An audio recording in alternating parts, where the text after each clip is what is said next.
Venimos para hablar de un tema muy importante para el Ecuador, ya que se dio a conocer el nuevo censo realizado por el Instituto Nacional de Estadísticas y Censos, que ha develado datos preocupantes acerca de la migración ecuatoriana. Se especifica, por ejemplo, el interés de familias enteras de salir del Ecuador por motivos de seguridad y también económicos.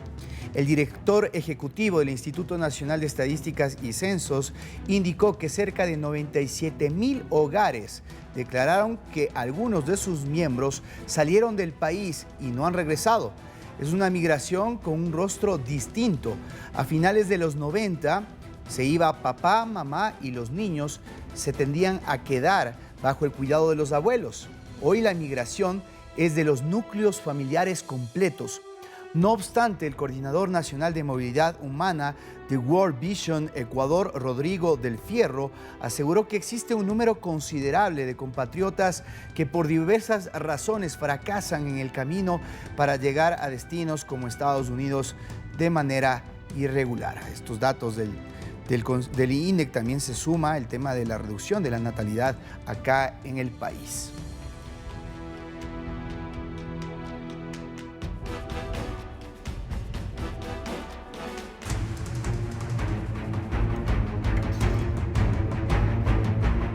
Y seguimos con el fenómeno migratorio, ya que miles de migrantes han cruzado a Estados Unidos en estos últimos días y muchos más siguen llegando en autobuses y trenes de carga en ciudades fronterizas mexicanas tras flujos migratorios récord más al sur. Este viernes por la mañana se vio decenas de migrantes cruzando el Río Grande cerca de Eagle Pass, Texas. El dramático aumento a lo largo de la frontera marca un punto de inflexión después de cifras que se han desplomado en los últimos meses y que podrían crear nuevos desafíos políticos para el presidente estadounidense Joe Biden de cara a la temporada electoral. La Oficina de Aduanas y Protección Fronteriza de Estados Unidos dijo que estaban procesando a los inmigrantes de manera segura y eficiente e impondrían consecuencias, incluida la deportación a los inmigrantes sin una base legal para permanecer en el país.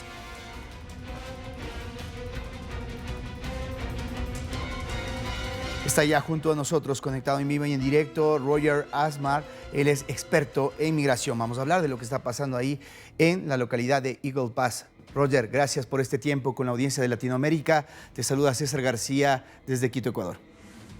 Mucho gusto, César. Encantado de estar aquí con todos ustedes. Bueno, es impresionante, todos los días se rebasan cifras, pero lo que está pasando en Eagle Pass es dramático porque la cantidad de inmigrantes que han llegado incluso están sobrepasando la población, la capacidad que tienen ahí, y esto está a puertas de convertirse en una crisis humanitaria. Ya es una crisis humanitaria, César, disculpa que te lo diga, pero no existe la capacidad de poder manejar la cantidad de personas que están entrando a los Estados Unidos. Por ejemplo, en Eagle Pass no tienen cómo remediar este gran problema humanitario que están enfrentando. Están pidiendo ayuda. Eagle Pass está atravesando una crisis porque no tiene la capacidad, no tiene el personal para manejar esto. Están pidiendo ayuda de los bomberos, están pidiendo voluntarios, están pidiendo policías, están pidiendo muchas personas que vengan a ayudar porque no pueden con lo que tienen. Y no es solamente Eagle Pass. Eagle Pass es el ejemplo porque está fronterizo con los Estados Unidos y México. Entonces, por supuesto, los inmigrantes cruzan y pasan por ahí, muchos de ellos, miles de ellos. Pero también tenemos el problema en Nueva York. Tenemos el problema en otros estados donde ya después que pasan para Eagle Pass, muchos se desplazan, César, y se van para otros estados que son estados donde los reciben. Por ejemplo, uno, que ya sabemos que hay un problema también inmenso, es en Nueva York. Entonces, tampoco Nueva York tiene la capacidad hoy en día de lidiar con la cantidad de inmigrantes que están llegando a esta ciudad. Entonces, es una crisis a nivel estatal de muchos estados, no solo Eagle Pass. Ahora, Roger, me atrevería también a decir que es una crisis a nivel de toda América y que tiene que ser atendida desde su raíz, desde los países de origen. Y me parece que es ahí donde se está fallando, porque ya cuando llegan la situación se vuelve inmanejable. ¿Cómo hacer para que en medio de democracias, por ejemplo, como la venezolana, si podemos llamarlo de alguna forma así, es una dictadura lo que están viviendo ahí, pero Claro. que se pueda trabajar con ese tipo de régimen para poder frenar lo que está pasando? Claro, Pero el problema, tú lo acabas de decir, César, y es un problema de origen del país de cada inmigrante que viene aquí a los Estados Unidos. Hasta que no se solucione el problema político, el problema económico que existe, por ejemplo, en Ecuador, en Venezuela, en Bolivia, en México, en todos estos países, entonces la gente siempre va a buscar una alternativa de poder ir a buscar una mejor vida. Y por supuesto, todos saben que en los Estados Unidos hay una mejor vida en el sentido de que el dinero cuenta, tú puedes trabajar y puedes hacer dinero y mantener a tu familia que se encuentra en tu país de origen. Entonces, por eso la cantidad de personas quieren entrar e ingresar a los Estados Unidos, pero también los Estados Unidos está ahora con la frontera abierta prácticamente. Todas estas personas, por supuesto, en busca de una mejor vida, vienen aquí a los Estados Unidos y ahora con esta administración de Biden no tienen un control, no tienen una organización y prácticamente nos estamos inundando todos y es algo que está perjudicando tanto al inmigrante que está entrando, porque ahora que llegan acá no tienen dónde comer, no tienen dónde dormir, no tienen, mira cómo están en un puente, o sea, están hasta niños de 2 y 3 años que no siquiera están durmiendo en una cama. Entonces, no hay organización en los Estados Unidos y no hay organización en el país de origen donde vienen estos inmigrantes. Entonces, como tú lo dices, eso es un colapso a nivel general lo que está sucediendo.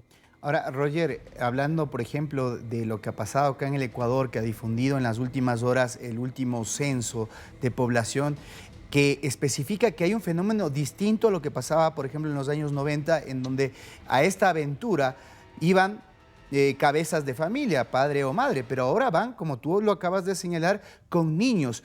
¿A qué crees que corresponde esta situación? ¿Hay una flexibilización alrededor del tema de los niños o son prácticamente usados para que de alguna forma haya misericordia y se los reciba? Es correcto, hay una flexibilización, como tú lo acabas de mencionar.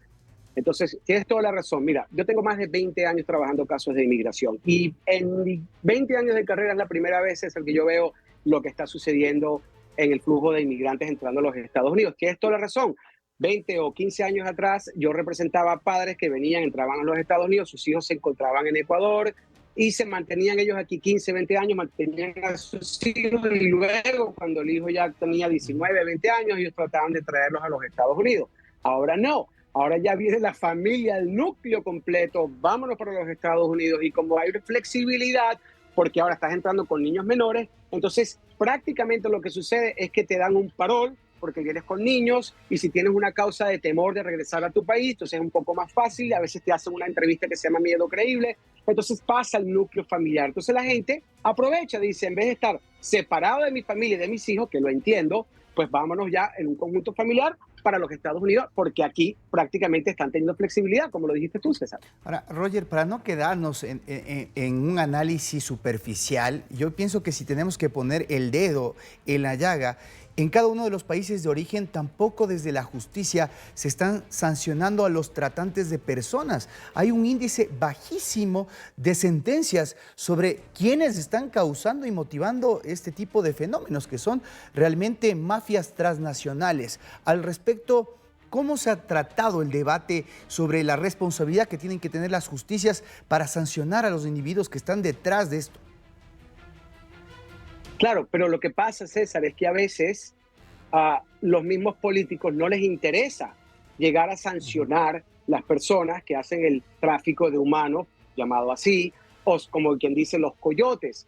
A ellos les interesa mantener ese negocio, porque también ellos están, como quien dice, sacando personas que no quieren estar en ese país. Por ejemplo, en Venezuela, cualquier persona que es opositora al gobierno chavista, entonces si se quiere ir de la Venezuela, mejor para ellos. No vamos a tener esta persona dándonos molestia, hablando mal de nosotros los chavistas, que se vaya para los Estados Unidos.